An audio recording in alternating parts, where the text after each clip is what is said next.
Please note this conference is being recorded and all audio connections are muted at this time.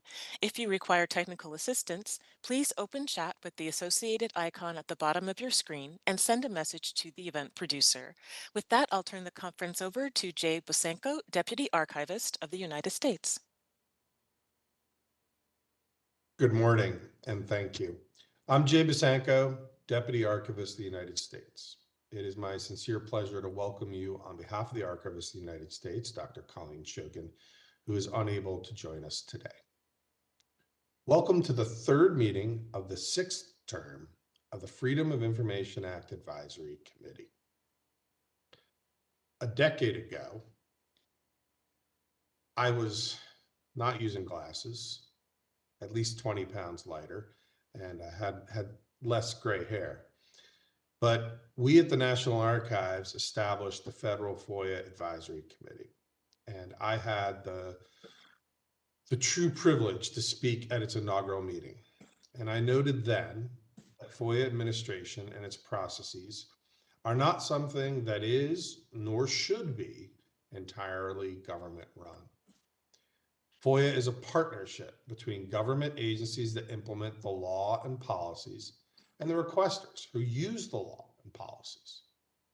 That partnership, crucial to informing the government where we can make improvements, is embodied so well in this FOIA Advisory Committee. As the National Archives worked to establish the committee in fiscal year 2013, agencies across the government reported processing more than 678,000 FOIA requests. A decade later, that number has climbed to more than 1 million requests. The challenges with volume alone are immense, but the interaction between requesters and agencies on this committee creates a rich environment for discussing and addressing FOIA's toughest challenges. Committee members, thank you for all that you do and will do on these issues. Before turning the meeting over to Committee Chair Alina Semo, I want to note that 2 weeks ago marked the 50th anniversary of the 1974 amendments to FOIA. The legislative history is long and winding, but in a nutshell, as Congress worked to amend FOIA, negotiations between Congress and the Ford administration stalled. Congress passed the amendments, President Ford vetoed the amendments, and Congress promptly overrode the veto.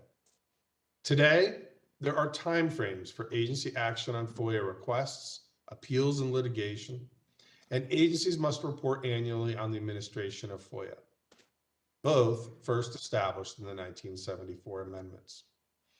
The amendments also established the U.S. District Court in D.C.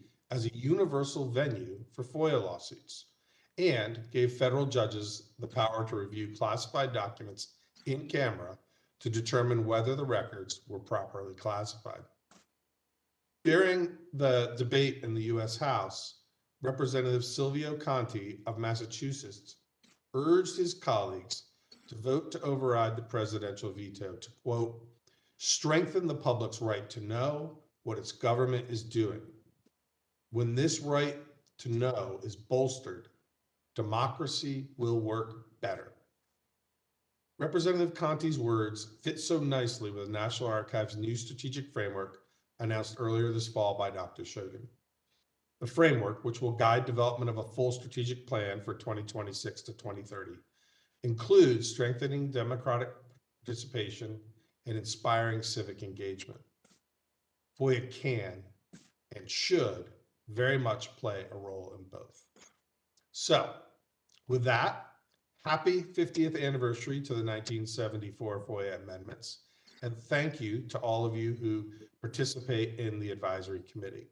I now turn the meeting over to Alina. Thank you.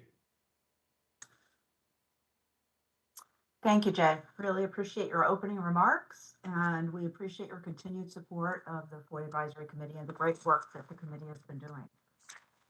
Good morning and welcome. I just got a very panicked message from my computer that it needs to restart. So I'm just putting that out there in case I need to be offline. and Kirsten will cover for me. But it is my pleasure to welcome you to the third meeting of the sixth term of the FOIA Advisory Committee as this committee's chairperson and the director of the Office of Government Information Services, OGIS. I want to welcome all of our colleagues and friends from the FOIA community and elsewhere who are watching us either via WebEx or with a slight delay on the National Archives YouTube channel. We are convening again today after two productive September meetings, September 9th and September 13th, that we held to kick off this term. If you missed our first two meetings, you may visit our NARA YouTube channel and catch up on both our in-person and virtual September meetings. Meeting materials are available on our OGIS website, www.archives.gov/OGIS. A few housekeeping notes that I just want to go through before we launch into our meeting today. Thank you, Candace, for flipping the slide. I have a few items I just want to cover. The meeting, as we know, is public in accordance with the Federal Advisory Committee Act, FACA, which requires open access to committee meetings and operations. In accordance with FACA, we have already posted both minutes and transcripts from our two September meetings. For today's agenda and meeting materials, please visit our website, www.archives.gov/OGIS. There you will also find committees members' biographies. Please also visit and follow our blog, the FOIA Ombuds. We have just kicked off what will be a series of posts featuring our committee members. First up is Richard Peltz-Steele, professor of law at the University of Massachusetts School of Law. So I invite all of you to read that. I am advised that we have a couple of absentees this morning. Neva Brock is unable to join us. Bobby Talibian will be joining us a bit late. He had also indicated he needed to step out of the meeting between 11 and 11:30 a.m. And I also understand Shelley Kimball will need to leave by 11:20 a.m. So everyone talk really fast. So we can Kirsten, I'm going to turn it over to you. Have you taken a visual roll call, and can we confirm that we have a quorum? Indeed, we do have a quorum. I understand that Liz Hempowitz is having some trouble accessing, so Candace and I are working with her on that, but we do have a quorum. Okay, terrific. Perhaps she can call in the interim, in the meantime. Again, as Candace indicated to our committee members earlier, I want to encourage you to use the raise hand icon at the bottom of your screen when you wish to speak or ask questions. The raise hand option is even better than using the all panelists option from the drop-down menu in the chat function. But we also encourage you to use that as well. If you want to chat at some point or intercede, chat me or Kirsten directly. Also, if you need to take a break during the course of the meeting, please do not disconnect from the web event. Instead, mute your microphone by using the microphone icon, turn off your camera by using the camera icon, and just send a quick chat to me and Kirsten so we know you'll be gone, especially if you're going to be gone for more than a few minutes. And join us again as soon as you can. A reminder to all of our committee members and me, in order to comply with the spirit and intent of the FACA, please use the WebEx chat for housekeeping and procedural matters only. Do not enter any substantive comments in the chat function, as they will not be recorded in the transcript of the meeting. And an important reminder to all committee members, please identify yourself by name and affiliation each time you speak today. Members of the public who wish to submit written public comments to the committee may do so using our public comments form. We review all public comments, and if they comply with our public comments posting policy, we post them as soon as we are able. We're going to remain flexible with our agenda today, as I am not certain how long committee members will be discussing their work so far. If it appears it is needed, we will take a 15-minute break at a logical place during our discussions. If we end early, I am happy to give committee members back some time today. We will have a public comment period at the end of our meeting today. And as we noted in our Federal Register notice announcing this meeting, public comments will be limited to 3 minutes per individual. Okay, next slide, please, Candace. So we have allocated the bulk of our time today to hear from each of our 3 subcommittees to share their mission statements and what they have been discussing so far. Our hope is that the presentations will spark conversation, discussion, and questions among all committee members. And first up, I understand we're going to be hearing from the FOIA Statutory Reform Subcommittee, which is co-chaired by Ryan Mulvey and Whitney Fraser Jenkins. And I'm not sure if Ryan is on, but I know Whitney is on. So I'm going to turn the floor over to Whitney, at least at this point. Is Ryan on? Ryan is on. I'm Yeah. here. Okay. Oh, terrific. Welcome, Ryan. Thank you. I know you weren't on earlier. So the floor is yours, Ryan and Whitney, and over to you. Good morning, everyone. Thank you, Alina. It's my privilege to co-chair the Statutory Reform Subcommittee along with Ryan Mulvey. And at this point, we're just going to give a quick overview of our subcommittee and an overview of what we've been working on so far. And I encourage our subcommittee members to join in and add anything that we miss or overlook. The goal of our subcommittee is to develop and propose recommendations for Congress to amend the FOIA. We are focused on drafting recommendations that not only enhance the requester experience, but also address the ongoing challenges faced by agencies when processing the requests that all of the agencies receive. After some great discussion and several meetings with the subcommittees, we have organized our work into 3 specialized working groups, with each one of those working groups concentrated on a different aspect of reform. And so the first group is the Transparency Obligation Working Group, which is examining mandatory disclosures under the FOIA. The FOIA Processing Working Group, which is committed to addressing challenges associated with processing FOIA requests. And lastly, the Enforcement Models Working Group, which is focused on enhancing mechanisms to enforce FOIA beyond the current judicial review process. My co-chair, Ryan Mulvey, will go into a detailed overview of the transparency and enforcement model working groups after I give a brief update on the FOIA processing working groups. And I encourage my fellow processing working group members, Scott Holds and Melissa Pickworth, to chime in and share any additional comments or thoughts they may have. As I stated earlier, the FOIA processing group is focused on challenges experienced by the requesters and agencies when processing FOIA requests.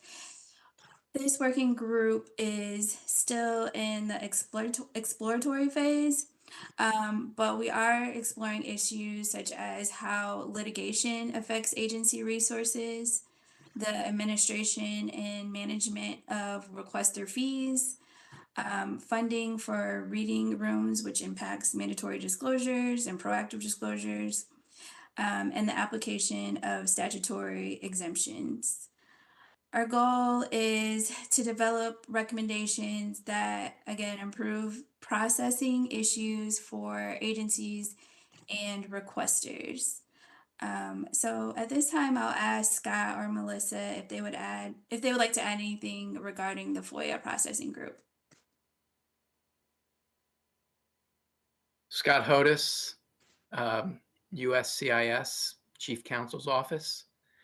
The only thing I have to add is on the issues that we are looking at, we are in the next couple of months going to look at our timeline to have a much more narrowed and specific answer on when we will propose things, and also the manner in which we will be looking at these issues, and who will, obviously we're not in a vacuum, so we'll be consulting with others and other sources, and how we'll be doing that. That's our next steps. Thanks, Scott. This is Melissa Pickworth from U.S. Food and Drug Administration. And the only thing I had to add to that is we're also, considering, the potential overlap with some of the other subcommittees and making sure that we coordinate our efforts while we explore these issues. In particular, there's some subcategories here where it may we may need to work with the other committees to make sure we're tracking with each other and not overlapping or contradicting. Thanks, Melissa. At this time, I will turn it over to Ryan to discuss in more detail the other two working groups. Thanks, Whitney. So our other two working groups are the Transparency Obligation Group and the Enforcement Models Group, which are being led by Dave Coulier and Margaret Quokwa, respectively. I'll work backwards and start with the Enforcement Models Group. This group is basically trying to look at what ideas can we bring to change the statute, to change how review and enforcement are going on, and review not just in the sense of the current system of judicial review, but kind of looking forward to how we might imagine new ways of enforcing the FOIA, including things like overhauling OGIS or coming up with independent information commission, um, uh, identifying new ways of dispute resolution, a FOIA court, and how we might even equip inspectors general to get involved in FOIA enforcement. The group has been very active and has, I think, a very, thanks to Dave's leadership, a very clear timeline for deliverables. As it stands, we're working on initial drafts of what will ultimately become part of the subcommittee report and the sets of recommendations and justifications, which will be brought to the full committee eventually. I think it's fair to say that there's three general buckets that we're working on at the moment in the working group. One is the looking at an independent information commission or an independent agency or a revamped OGIS, like that sort of approach. The second is looking at reforms to the current system of judicial review, and how that process might be streamlined, made more effective. And then last, we're kind of looking at adjacent aspects of government oversight that touch on FOIA. So things like the OSC referral provision, and how there might be already enforcement mechanisms that exist in the federal government outside the FOIA space that can be drawn in or drawn upon, so that we're not reinventing the wheel. And I think that's also just a theme generally. We're trying not to reinvent the wheel, but to draw on excellent scholarship and thoughts that have come from FOIA thinkers and past advisory committees, terms of the advisory committee. So I think, as I said, we're working on initial drafts now, and our hope is that in the spring, the subcommittee will be able to bring recommendations to the full committee. In addition to all of that, we have an eye to later in the term doing feasibility studies on all of the recommendations that we're going to end up coming up with, and also thinking about speakers who might be useful to bring to the full committee meeting so that everybody can have the benefit of hearing their expertise and thoughts on reform. Before I jump to transparency obligations, was there anything else, Dave, that you'd like to add that I might have missed? No, you did a great job. Good job, Ryan. Thanks. Thank you for leading our working group. So the other working group, the third of our subcommittee that I'll talk about, is transparency obligations. And this is kind of we're covering a lot of ground in this subcommittee. We're looking at the substantive obligations regarding disclosure, and how that whole process might be changed. So that would include not only perhaps the scope of the statutory exemptions, but A1 and A2 and affirmative proactive disclosure obligations of agencies. We have kind of a similar timeline for this group, which is I think I mentioned led by Margaret. And our buckets here, we're looking for the most part at a foreseeable harm standard and public interest balancing. Proposal for a public interest balancing test is our first big bucket. We're going to be looking at definitional questions in the FOIA, things like the definition of a record, the definition of well, it's not definition, but the concept of agency control, and these sorts of issues, as well as continuing the work of the last term in considering the extent to which FOIA or FOIA-like processes should be expanded to administrative agencies in the legislative and judicial branches of the federal government. We have affirmative disclosure. I think I mentioned A1 and A2 and how that can be expanded, and some of the adjacent issues which I know have come up in the past, like the Rehabilitation Act. And then we also are looking at, as I mentioned, the scope of some of the exemptions and how they might be changed. In particular, I think we've targeted exemption 4, exemption 5, and exemption 7 as areas that we'd really like to take a look at. And as with Dave's working group, we are considering speakers and other possible feasibility studies down the line once recommendations are finalized. Margaret, is there anything you'd like to add there? Nope, that was great. Thanks. And thank you for your leadership as well. I think that's everything that I have. Whitney, back to you. I think that's it for our summary for the statutory reform subcommittee. We're off to a great start and a lot of great ideas are going forth. So I will turn it back over to Alina or Kirsten.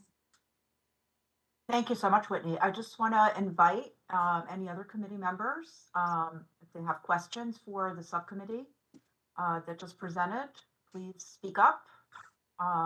Any thoughts, comments? Ryan has his hand up already. Okay. Yeah, I'm sorry, I forgot something. This is Ryan again from AFPF. One question that we wanted to just put out there that Whitney and I were talking about yesterday is, if in the other subcommittees, if you come across anything that you think touches on a need for reform of the statute, please let us know. That way we can kind of have cross fertilization of ideas and be thinking about that. Okay, sounds good.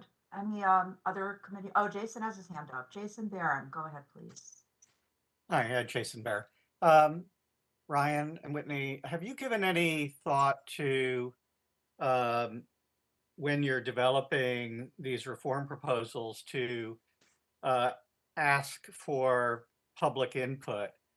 In the last term, this committee went out and asked for comments on an implementation letter, but I'm just wondering whether the subcommittee might consider asking the public, the FOIA community at large, with respect to any kind of drafts of recommendations you have for statutory reform. This is Ryan. We did, in fact, talk about that and putting out a request for public comment. I think we decided to defer finalizing a request for OGIS to put that up on the website, but that it's something that I think we still might end up doing. A lot of the ideas that have been circulating among the working groups have been drawn from the public and other fora, and then obviously from past terms. But we're definitely aware that it might be useful to open things up to the public again. If not at the ideation stage, then once we have kind of our initial list before we send anything out to the committee, uh, at that point, it might be worth getting feedback as well. So I see 3 hands up, and I'm not sure whose hand up was first. I see Marianne, Rick, and Margaret. Who wants to go first? Rick, go ahead. I was going to suggest Margaret, actually, since she's Margaret. leading the group.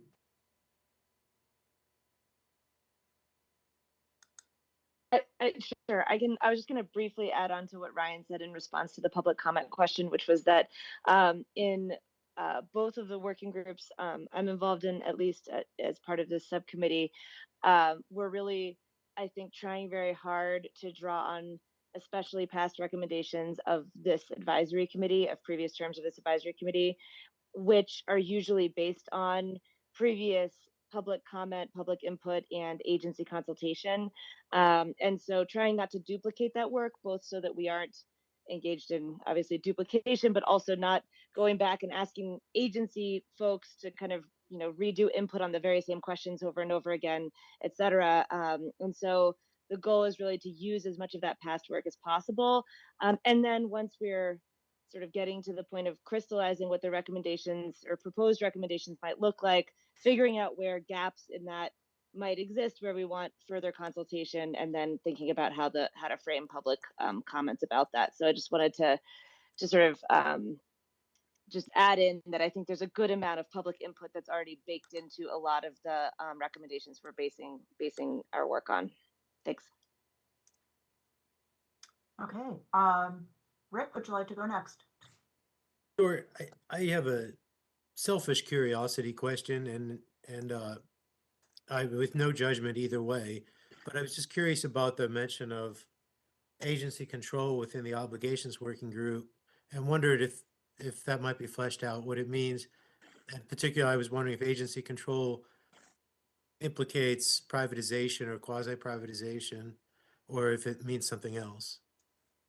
Thanks.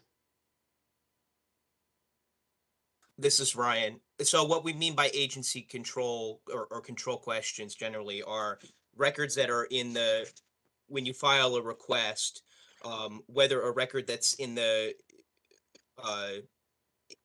a record that, I don't want to say just physical possession because it's more than just that, but a record that an agency has, whether it's subject to the control of the agency such that the agency can process it under the FOIA, right? So very often this comes up in the context of if an agency has records that the president claims are presidential records or that Congress claims are congressional records, the agency can't process it. One with regard to your mention of privatization, one of the things that we are going to look at are because it's been a subject in FOIA reform in the past and of interest to certainly the requester community, but also members of Congress, are the question of records created by privately run prisons or detention centers that have contracts with the Department of Homeland Security or with the Department of Justice's Bureau of Prisons, the extent to which and what records are subject to control of DOJ or DHS and how they can be released. That would be something that we'd be looking at. Also, just for regular run-of-the-mill records, there's different jurisdictions have developed different tests for how to determine whether or not something is subject to the control of the agency. So I think we might be looking at whether it's better to just have a statutory definitional approach to the control question rather than leaving it up to courts.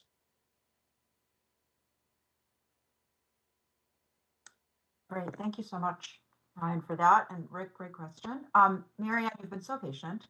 Thank you. Over to you.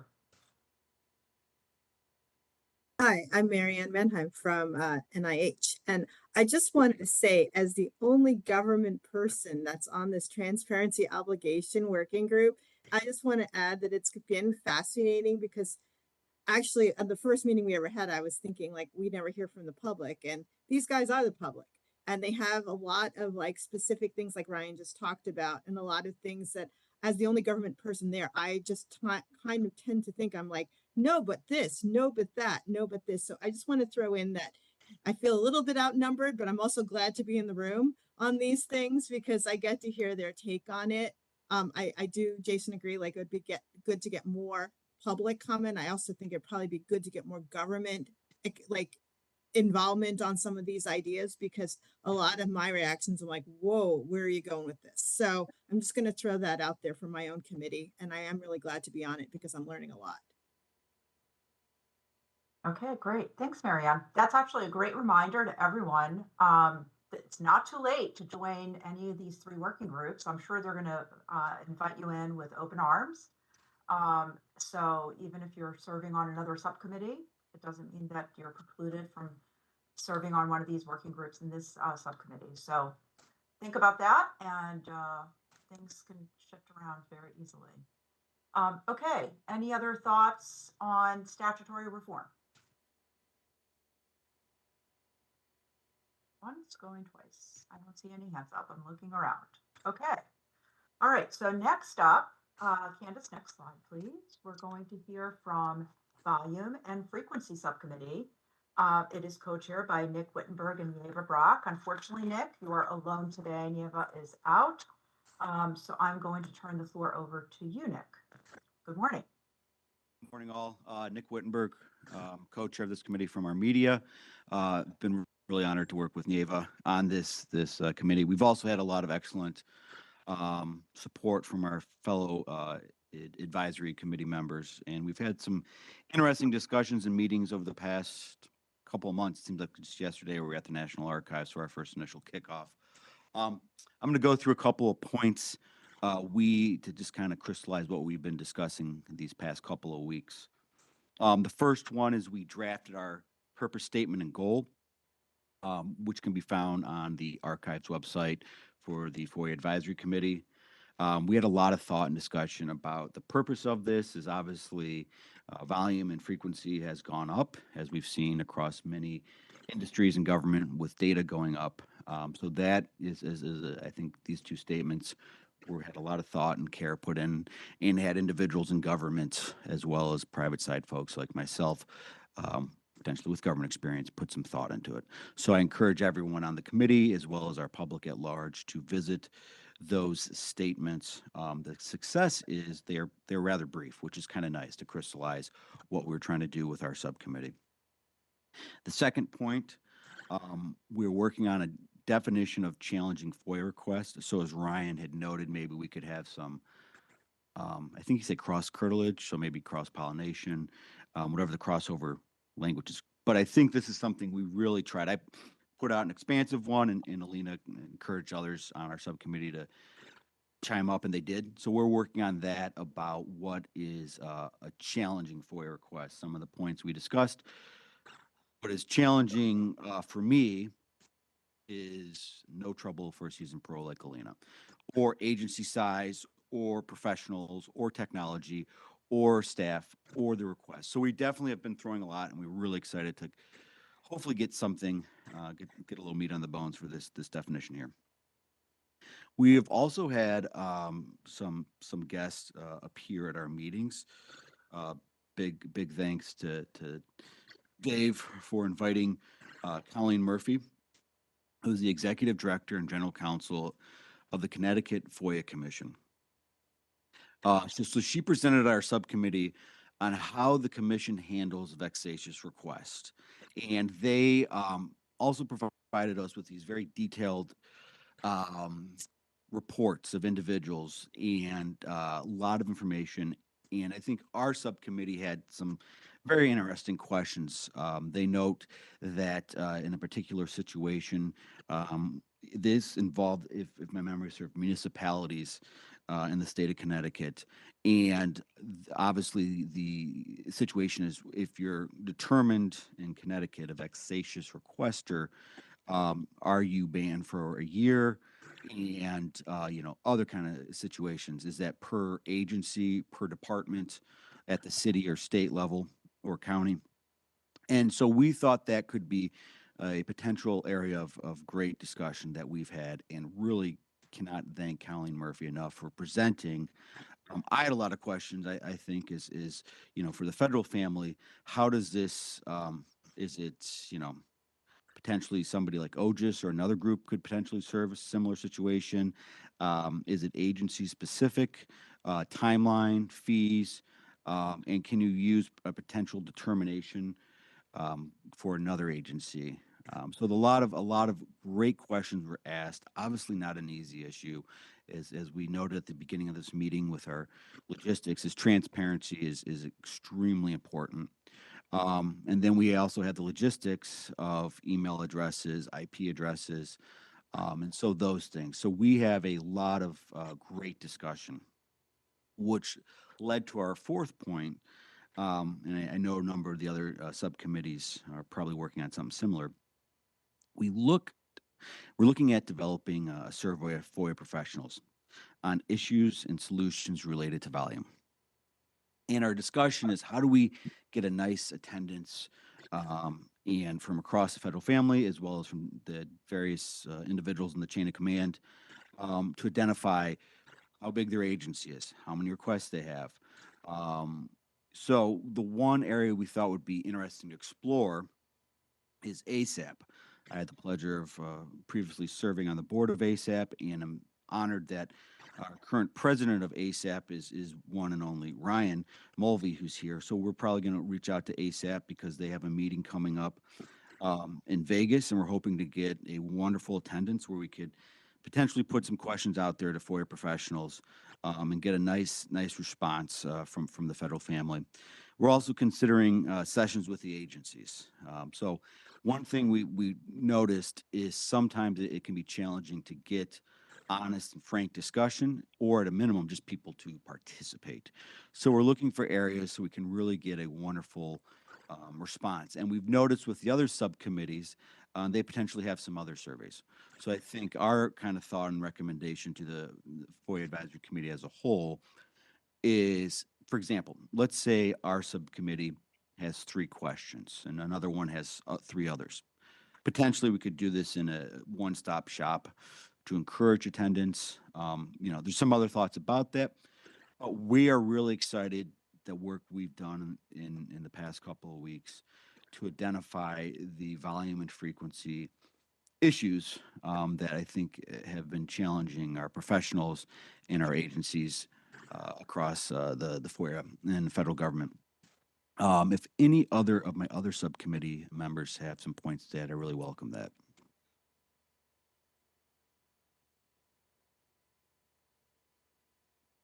Don't be shy. I'd like to think that we have solved all the challenging issues, but I really can't thank the attendees on the subcommittee meeting who really showed up. And I think, hearing what state and local officials, I got to give a hat tip to Dave for inviting a colleague of his. They provide a lot of material on that. So this could be helpful because unfortunately, as we see, as everything is data and everything is going up, we want to provide a way for our professionals in the FOIA community to be able to make head or tails of these issues that are being presented. I have a question, Nick. Have you divided yourselves into working groups like the other subcommittee has, or are you still just one No. subcommittee? I wish we could have followed the Ryan Mulvey model to throw off the curve for us, but I think great artists replicate. So we will probably consider that if we need working groups for some of these issues, such as drafting a survey. But that is a wonderful thing. I think the beautiful thing about our subcommittee, it's a very decent size. But I think probably the smart thing is once we get more into the weeds of these issues I just brought up, probably that would make the most logical and efficient sense. Would you be interested in inviting other committee members to comment or offer suggestions about challenging FOIA requests? Because you said that's something you're still I have coming only back one with. answer and a transparency group, but yes, no, I think that'd be great because we have a lot of expertise in and outside the government. I think that'd be great just to hear. And I think that is our goal with the surveys, is hearing what is challenging, but respecting, I think, the spirit and letter of FOIA, because challenging for me could be one FOIA request from Ryan about what my name is. But other people have 100 custodians, and somebody, may have 10 custodians, but they have half a person as a shared service. So I think that'd be nice to get from our committee that experience and expertise to assist us with our mission that we have. Great. I don't want to put anyone on the spot, but I just want to give everyone food for thought. So if anyone wants to throw something out today, you can, or send an email to Nick. Give him some. This is Nick Kirsten. and Eva. Melissa has her hand up. Oh, sorry. Yes, go ahead, please. Thank you.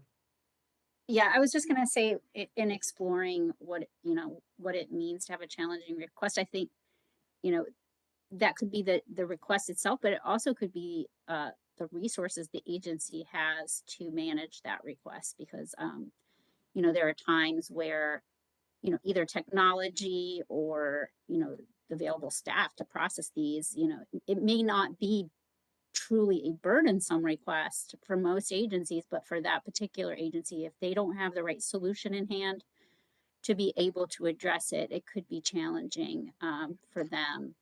And so I think, kind of separating the two, like the request itself from, challenging to process, might be interesting to see what kind of answers we get from our survey. That's a great point, because I think technology people, and then the one that I always harp is the training. And so I think Alina's and Kirsten's work with COCACI, that's another kind of one that's been in the technology committee. And that's been a wonderful, I think, thought discussion. And while I'm a little biased, I'll have to call on my colleague Joan Momblo here. I thought EPA was a gold standard. We did a lot of great things. We're continuing to improve. And so that's another thing I think is great, Melissa, that you point up, is what is the challenges, whether internally, externally, how it's submitted, and what is, causing some frustration or challenges for individual groups to respond.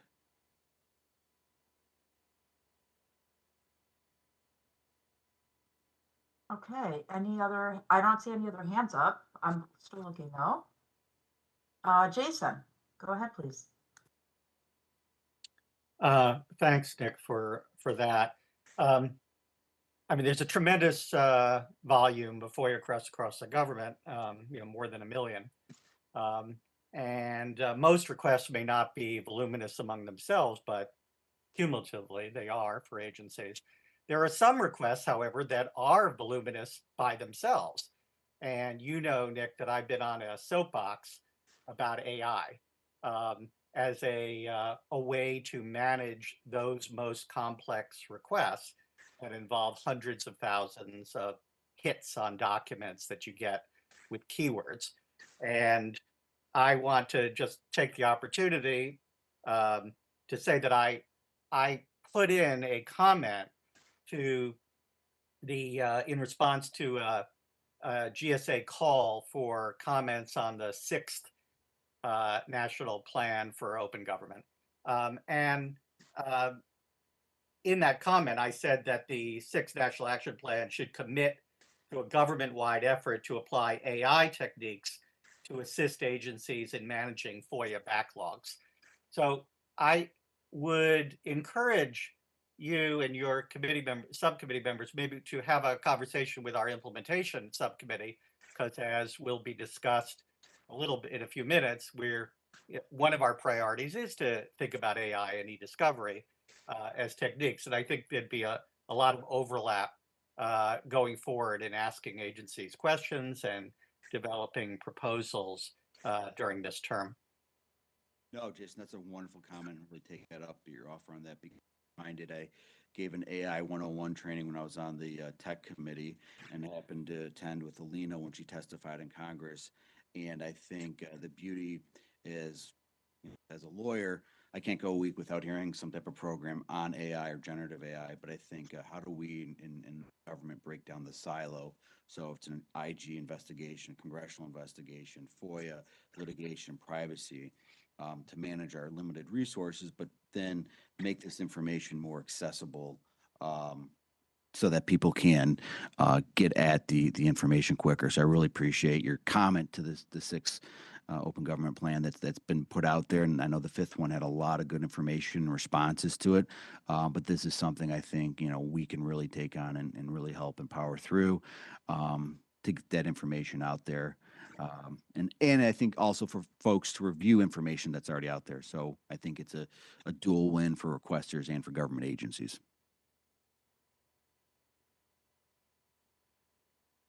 Okay, anyone else on the subcommittee want to chime in on anything, or any other committee members have thoughts or comments for Nick?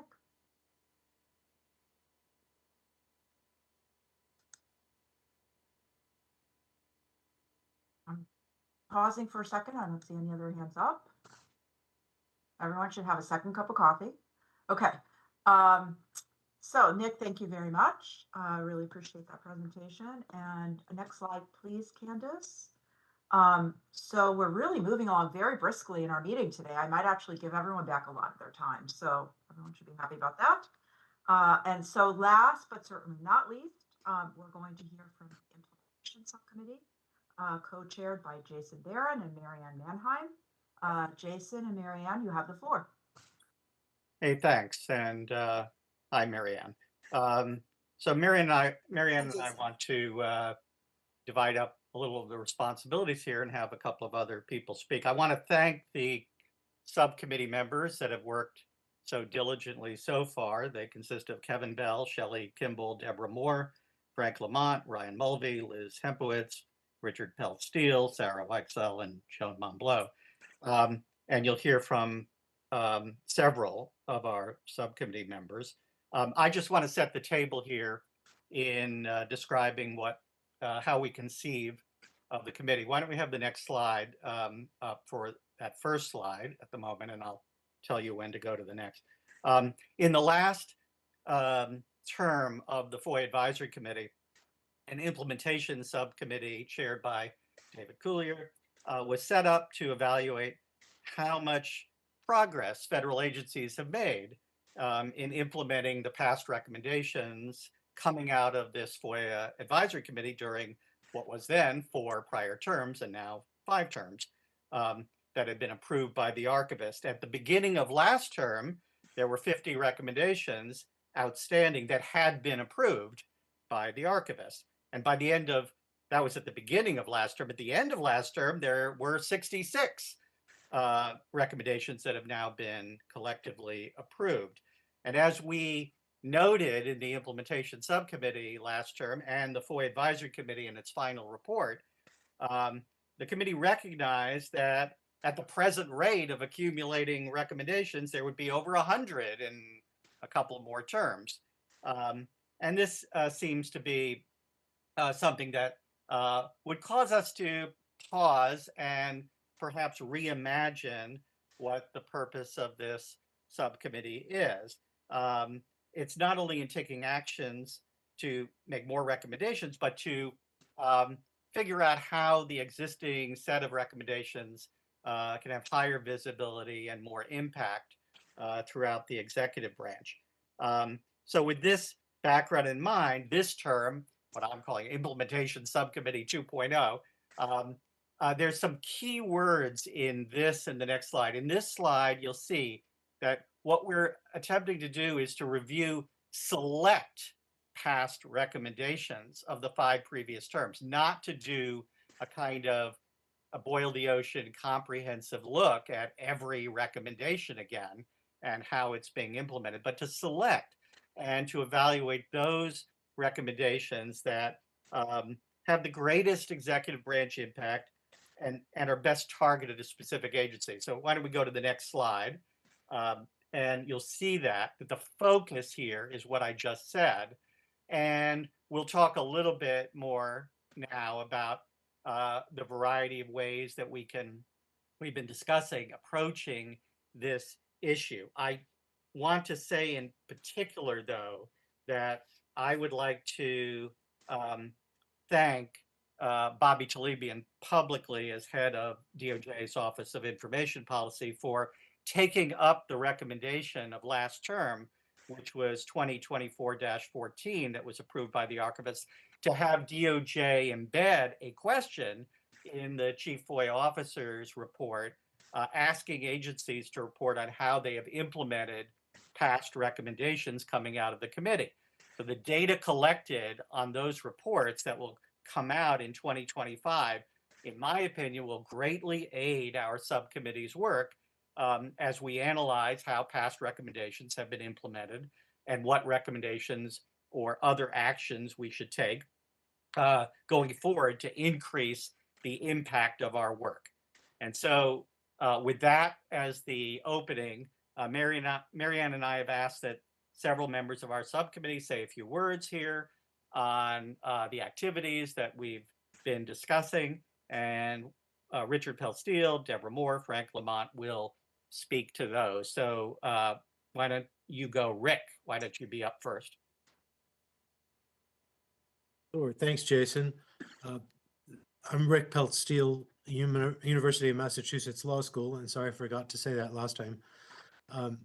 When we sat around and we're thinking to prioritize the large volume of recommendations that now exist and figure where can we sort of get the most bang for our buck in terms of if we were to devise some kind of push for making this or these recommendations reality, how would we prioritize them? And we took some polling within the committee to figure that out. And we quickly realized that a lot of the recommendations overlap, so that if you made progress on one, you'd make a lot of progress on one right next to it, or one that we could group together.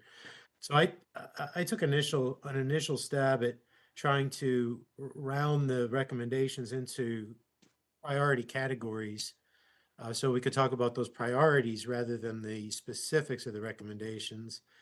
And these are similar to, if you look on the FOIA dashboard, of course, many of you will know there are categories given for the recommendations, but they're more descriptive. And here I think it's fair to say we were aiming for more functional. And then once we took the polling from the committee in terms of what does everybody think are top priorities, we had an ad hoc working group where we reworked those categories to group the high priority recommendations that people identified. And those priorities panned out in terms of, or those groupings in terms of really 4 substantive categories and their engagement. For example, request or dialogue with agencies, technology, for example, use of AI, training, for example, agency employees, all agency employees, and workflow, for example, first person request management. And then there was a 5th category we called more than zero, or it's not zero, where there was significant committee interest, but these sort of didn't fall into one of those 4 categories. And so I do believe that those groupings will be really helpful as we figure out now we can look at, okay, this is a priority value. Here are 3 to 6 recommendations associated with that value, and how can we work to advance that value? I hope that's helpful to show where we've been coming and where we've come from and where we're headed. Thanks, Rick. Deborah, you're up. All right, thank you, Jason. I'm Deborah Moore with the Department of Education. And the working group that I'm leading along with Shelley Kimball and Joan Momblow is the Barrier Analysis Working Group. And the goal we have is to understand at a deeper level the challenges agencies are facing with implementing these different recommendations that have been made in the past 4 terms. So that's the big goal, but we have a sort of a sub goals also, and I think they will help the bigger picture as we look towards drafting final recommendations. And those sub goals are spotlighting for the agency the importance of implementing the open recommendations just by talking about them and asking them questions about the open implementation. I mean, the open recommendations kind of has them focus in that direction. Also facilitating agencies' identification of their own barriers, just having that discussion so they can start thinking through what are the things standing in our way, and helping them think creatively about how to overcome those barriers. Raising the awareness also in agencies with senior leadership of the barriers that they're facing in these recommendations, about the recommendations themselves and also the barriers. And then finally, knowledge sharing. If one agency has found a good solution, making sure other agencies know about it, or one agency has tried something, making sure agencies know this didn't work because X or whatever we learn. Our plan is to use focus groups to elicit the information about the barriers. We're still working out details, how that will look exactly, but we think it will be largely modeled in size and structure to what the GAO did in their recent FOIA backlog study. The number of groups that we hold is really going to be determined by how many volunteer moderators and note takers we can recruit. That's kind of the long pole in the tent there. But we're aiming to have a representative sample of small, medium, and large agencies as measured by numbers of requests annually received. And in terms of the participants, this is also an important question, like who represents each agency. We need that person serving on the group to be both very knowledgeable about FOIA operations. It can't just be a high-level person overseeing like the CFO of a very large agency. That's an important role, but they're not going to be having that on-the-ground knowledge necessary about what's happening in the components themselves.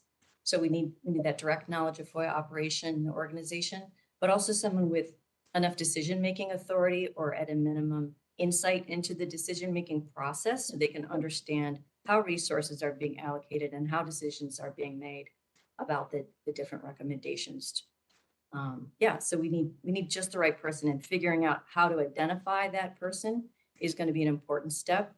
So that's one element we're looking at. In addition to the focus groups themselves, we may do some follow-on interviews with respondents just to get additional clarity on different elements that raised during the focus groups. We also plan to use as another source of information the responses to the Chief FOIA Officer report that Jason was just talking about, what the agencies are saying in those reports about implementation that they have done or not done, the different recommendations. And how we use that information is sort of going to depend on the timing. If we're able to get those responses before March when those are published, we may be able to use them in shaping our questions and so forth. Otherwise, it will be information that we use in the analysis process. In terms of our next steps, like I mentioned, first, one of the main things we need to do is recruit moderators and note takers, which will determine how many we can hold and so forth. We need to, as I mentioned, determine that best way of identifying the right participant at each agency.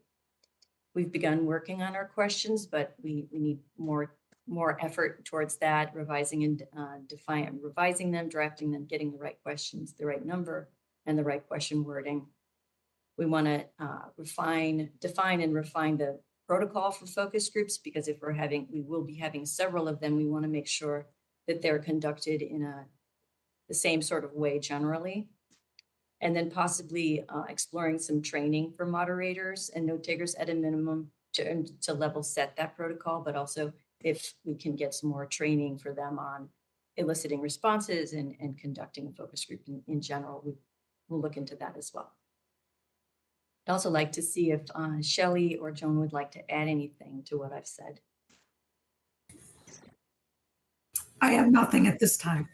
Neither do I. I think you've covered it well. Thanks, Deborah. Thanks, Jason. Back to you.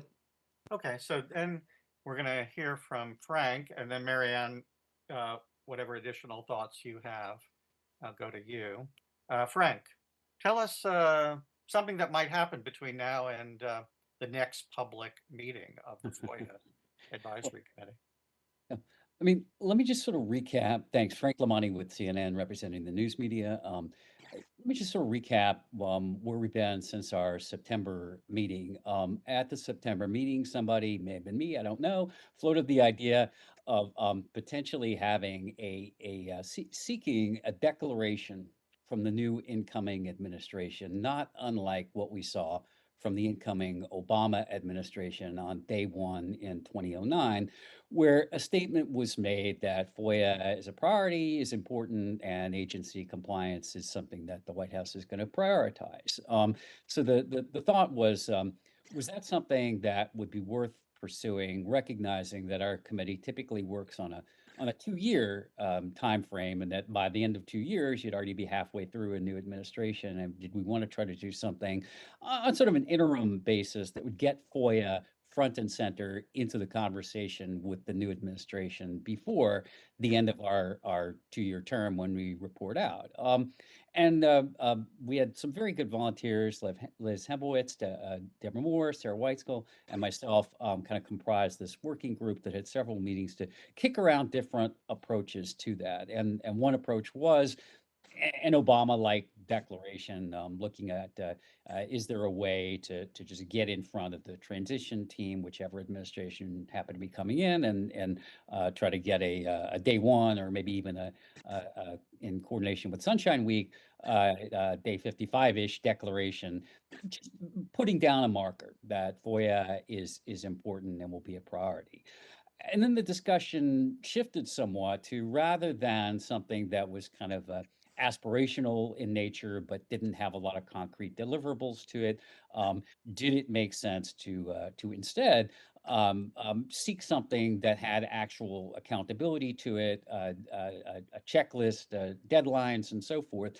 And we considered both of those approaches, but then subsequent events to some extent changed our trajectory. And Jason has really mentioned the biggest one, which is that in October, after that September meeting, the OIP issued their 2025 Chief FOIA Officer report guidelines. And in those guidelines, they already asked the chief FOIA officers, are you aware of the work of the FOIA Advisory Committee? And can you update us on your progress in meeting those recommendations? And do you find them useful? And if not, why not? So all those things are going to get gathered by the time that the 2025 chief FOIA officer reports are delivered anyway. And so we certainly didn't want to do anything that would seem like duplicative work or a confusing message to agencies that were already being asked to do that work by the OIP. So I think the sort of consensus has been to tap the brakes a little bit on this idea of seeking a declaration that would come out either on day one or on day 55, but rather to do more along the lines of what Deborah has just suggested, and she was a really valued participant in that working group conversation, to do some more stakeholder information gathering so that we can be doing something that is a value add to what OIP is doing and not duplicative or repetitive of it. And Jason may have some additional thoughts or comments on sort of a way forward from there, or other members of the committee may, but that's my report. Thanks, Frank.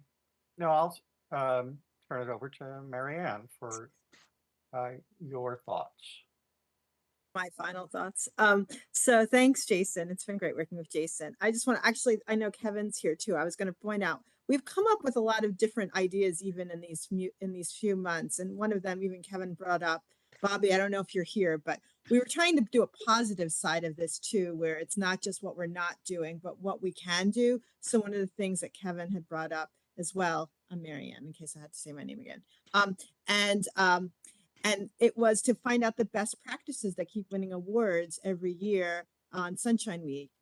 And so like, we're trying to like put out ideas that are out there that people are doing to be creative to get these things done as well. So trying to come up with, not reinvent the wheel, but use what's already out there and maybe work on repackaging it. Another thing we talked about is Sunshine Week in and of itself, and trying to get word out about us. Some of these things might not happen, but it's just the idea that we aren't even known out there, and there are things that already exist that we can use to implement these ideas that haven't happened. I'm really glad Deborah's working on what she's working on. And the other thing I will throw out there, Jason, is just the AI part. We've started, but we haven't gotten far. And it seems like there's the other committee working on it. There's also COCACI. So at some point, it's probably good if we maybe figure out how we're going to work together, because we don't want to keep doing the same things and differently. So that's about it. Thank you. Thanks. And I think that's it. Lena, open it up for questions. Questions from anybody else on our points made on our subcommittee, and then everybody on the committee. Yeah, agreed with Jason. I just want to point out it's not COCACI, but it's the Technology Committee of the Chief FOIA Officers Council that's looking at AI. They have an AI a subgroup that's working on that. So I think that's what you meant, Marianne. But I don't know. There's so many out there. If you can yes, find well, the AI committee, that's the one I'm talking about. yeah, the AI working group. Got it. Okay, so I see a hand up from Kevin. Thank you. Kevin, go ahead, please. Yeah, hi. Kevin Bell from the Federal Energy Regulatory Commission. Just to follow up on the much appreciated shout out on looking to talk with OIP about the Sunshine Week information. So yes, we had asked them I with Alina's assistance had asked for whether they had any information from the prior year Sunshine Week nominees or the presentations themselves. And we're talking with them right now.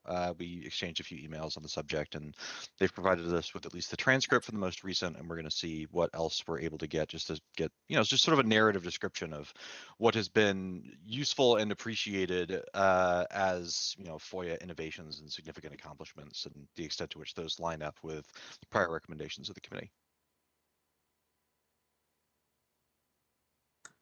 Okay, thanks, Kevin. Any other hands up? Around. Any other thoughts, comments? Melissa, go ahead, please. Hi, my question was for Deborah on the barrier analysis work group. And, you were talking about the focus groups that your working group was going to be doing. And I was just noticing like the conversation that you guys seem to have had, like almost completely duplicated some of the conversations that we were having last week. And so, I just wondered, since you're talking about doing focus groups, and we had talked about doing focus groups in ours, if maybe this is something we could connect on and just make sure that we're not overburdening the FOIA officers that we're going to be reaching out to. I do have concerns about the number of surveys and working groups that all the different working groups are discussing, and just trying to make sure that we coordinate and maybe work together to build something in terms of the moderators that we're maybe looking to get, the interviewers that we're looking to get, so that we're not having to go back to the same people over and over. And I also think one comment I had about, because you were talking about who's the target audience for this, because it's that balance of getting someone at the right level who knows enough about the barriers, but also knows about the implementation. And, one of the conversations that we had on a working group earlier this week was how each agency, depending on if it's a decentralized or centralized FOIA program, may have that knowledge may shift. And so it may need to be targeted agency by agency, kind of how their FOIA program is designed to operate, because you may have differing levels of knowledge depending on whether it's a centralized or decentralized agency. That was just my comment. Hi, this is Deborah Moore from Department of Education. Thank you.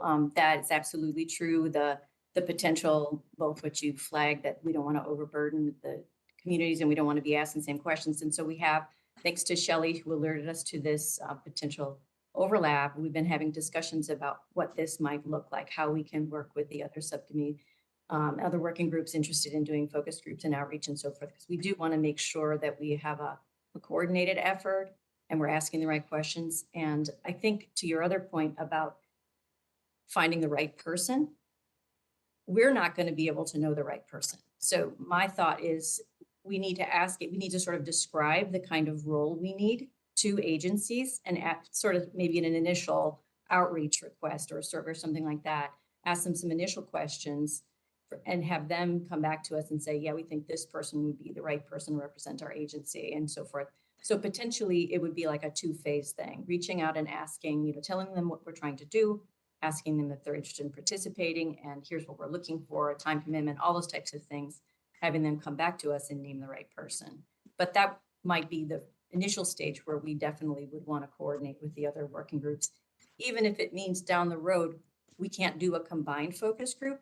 We may be able to, I'm not sure, because of the fact that what your ideal person and role might be different from ours. I don't know. We have to continue to look at that and make sure that, I mean, if it is the same right person, then fantastic. If it's not, then we have to do something else.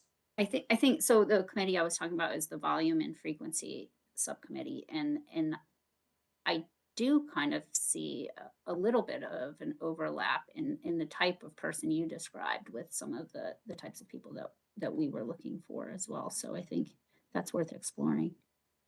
I think, Melissa, you make a very good point, and I would suggest, Deborah, that we encourage a joint meeting of the working groups between the two subcommittees to coordinate on outreach, at least. My 2 cents on this is that there are on the order of 250, 300 reporting components that are out there at agencies, and I think there's a substantial number of FOIA officers that one could tap, and so there is overlap substantively, but I'm sure we can come up with focus groups that don't overlap. But it's for our subcommittees to work out, and I'd encourage that. Yes, ditto what Jason said. I agree. Shelley has her hand up. Thank you, Shelley. Go ahead, please.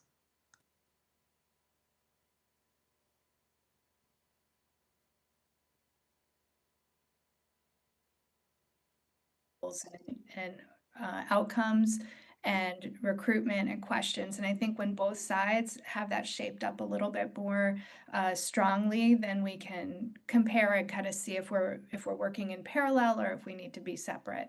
One of the other things in the volume and frequency subcommittee that we kind of started to veer toward a survey with focus groups as the secondary data collection. And so there's also that possibility that if there were a question or two that we wanted to push forward and there were space, we could do that. But I think it's really early still to figure out whether it's joint or not when we haven't quite figured out what our ultimate goals are and who we're recruiting.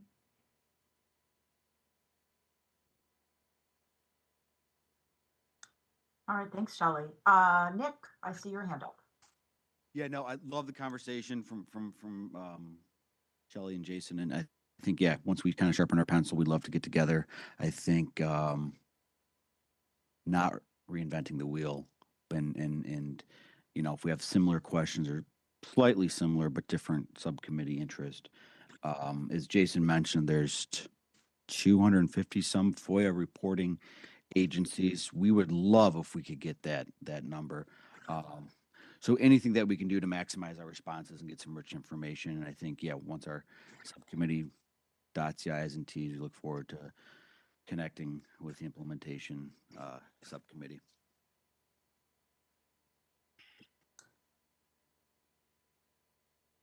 Okay, thank you.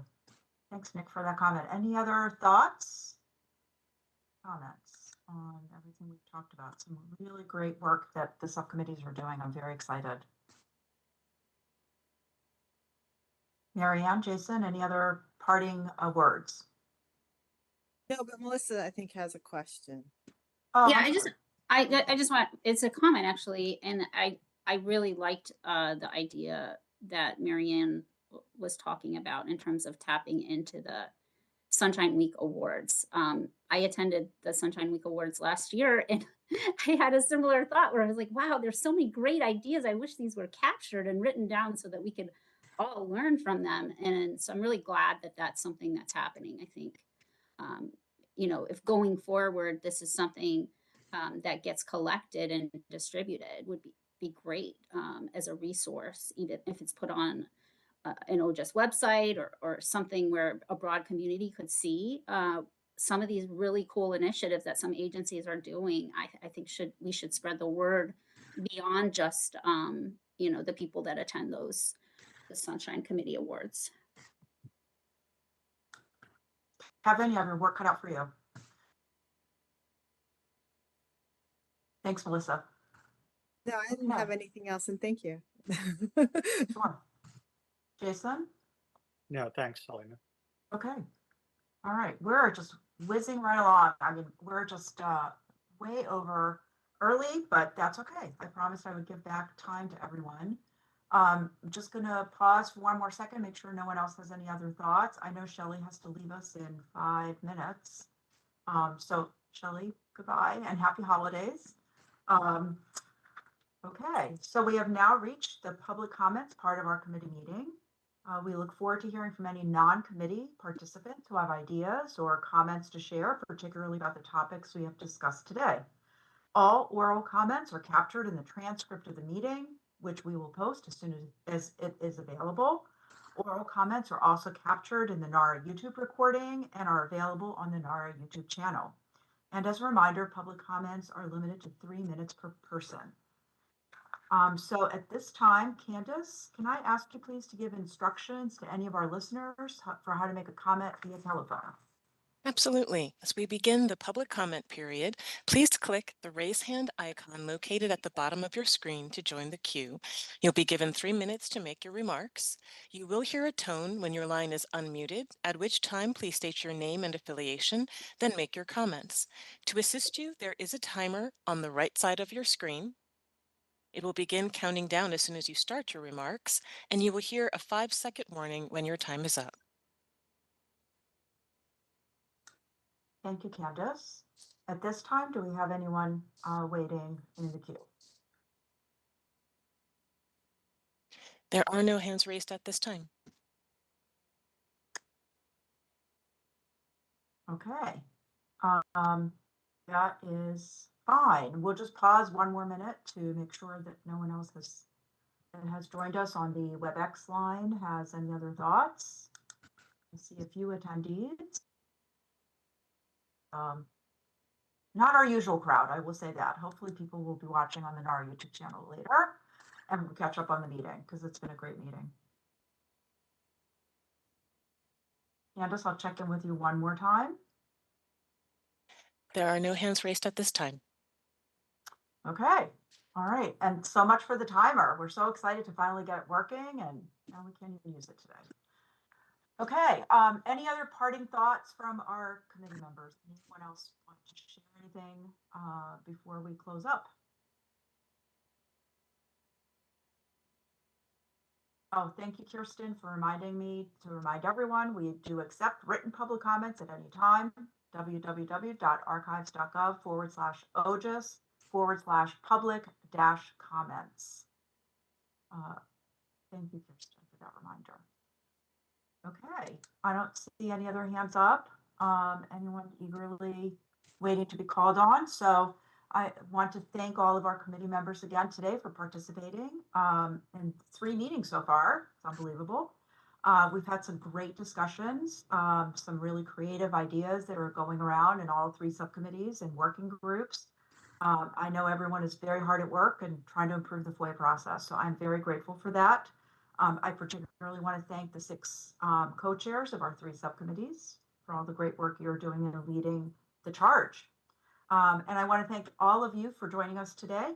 I hope everyone and their families remain safe, healthy, and resilient.